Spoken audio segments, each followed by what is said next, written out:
सबसे पहले तो मैं दिल की गहराइयों से अपने पूरे परिवार की तरफ से पूरी विधानसभा से आए हुए आप सभी मेरे बड़े बुजुर्गवार नौजवान साथियों का इस्तकबाल करता हूं कि हर साल की तरह आज भी आपने यहाँ पर आकर जो हमारी हौसला अफजाई करी है वो बहुत ही काबिल तारीफ है। बहुत बहुत शुक्रिया, धन्यवाद।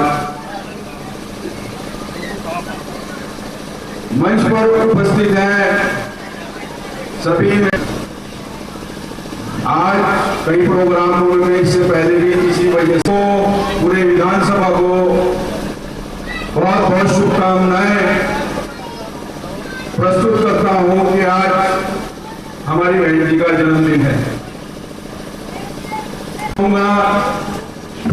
कि 23 तारीख को एक प्रोग्राम रखा गया कांग्रेस पार्टी की तरफ से। उस प्रोग्राम में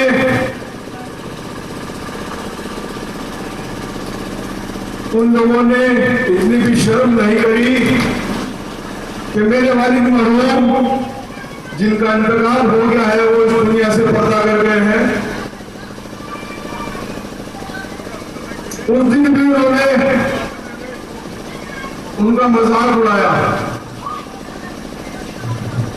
उन्हें बड़ी बुरी बातें कही।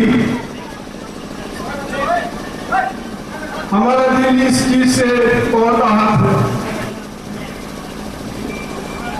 इसका आप सबको फैसला सुनाना होगा कि आखिर क्यों, क्या राजनीति और कुर्सी सब कुछ है, क्या इंसानियत कुछ नहीं? इंसानियत के नाते ही सही हमारे वालिद साहब को कम से कम याद कर लेते।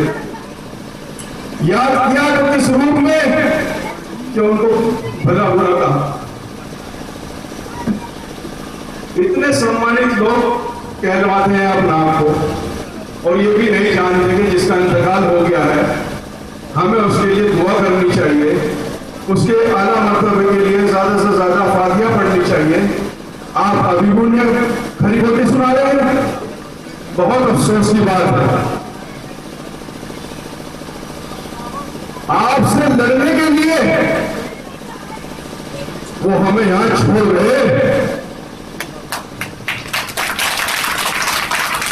आप अगर दुनिया के किसी कोने में भी जाएंगे वहीं तक आपका पीछा करेंगे, वहीं तक आपका मुकाबला करेंगे, पीछे करेंगे। आप क्या समझते हैं कि आप कुछ भी करेंगे और निकल जाएंगे? ये बहुत नाजायज बात आपने करी। कांग्रेस पार्टी के प्रदेश अध्यक्ष ने मेरे वालिद साहब को मुझे कहते हुए शर्म आ रही है कि उनको जाने के बाद उन्हें जाहिल बताया, अनपढ़ बताया, गवार बताया, उन्हें गाली गलौज की। आपसे इसका इंतकाम लेना होगा और एक वोट हमारे वालिद साहब की और आप सबके सम्मान में आपको डालना होगा इंशाअल्लाह। तभी उनके मुंह पर ये बहुत बड़ा जमाना आप लगाएंगे ताकि वो आगे से कभी भी ऐसी गलती कभी ना कर सके और किसी के लिए भी ऐसी ओछी भाव ना कर सके। आयरन लेडी शेरनी बहना को बहुत बहुत शुभकामनाएं प्रस्तुत करना चाहूँगा कि आज उनका जन्मदिन है। आप जियो हजारों साल, साल के दिन हो 1000।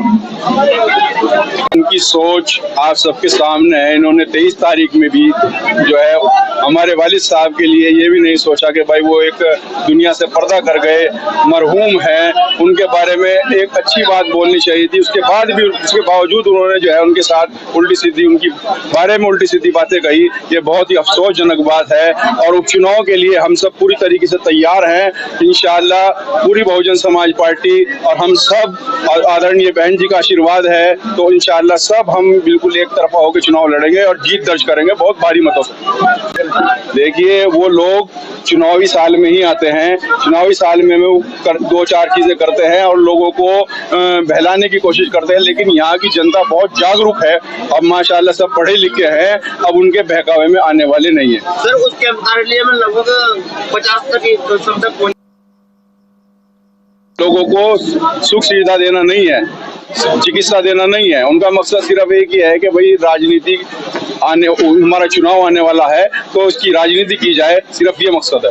सर, आपके जनता से यही अपील करना चाहूंगा कि एकजुट रहें, एक मत रहें, आपस में प्यार मोहब्बत बनाकर रखें और अपना आशीर्वाद जैसे आपने 2022 में हमें दिया था, आने वाले 2024 के उपचुनाव में भी अपना आशीर्वाद ऐसे ही बनाकर रखें। हम हमेशा आपके सम्मान में, आपके काम में हमेशा खड़े रहेंगे, कभी पीछे नहीं हटेंगे। इस हिसाब से तो बैलेट पेपर से चुनाव होने चाहिए, उसमें पारदर्शिता ज्यादा रहेगी। इसमें हमारी जो पार्टी की मुखिया है, पहले हम उनका रुख देखेंगे और उसके आधार पर हम आगे काम करेंगे। इस बार भी साल से जो है विधानसभा की लोगों की सेवा कर रहा हूं और जितना हो सकेगा आगे भी हमेशा उनके हर एक काम के लिए खड़े रहेंगे। हमारा प्रतिद्वंदी तो ये है कि हम मेहनत कर रहे हैं, हम मेहनत में इंशाल्लाह कामयाब होंगे। हमारा प्रतिद्वंदी हमें नहीं लगता है कोई ऐसा फिलहाल। दूसरे नंबर पे मैं किसी को भी दूसरे नंबर पे तो भी ऐसा कुछ मैंने सोचा नहीं, लेकिन ये है कि हम अपनी मेहनत कर रहे हैं, हम मेहनत में कामयाब होंगे।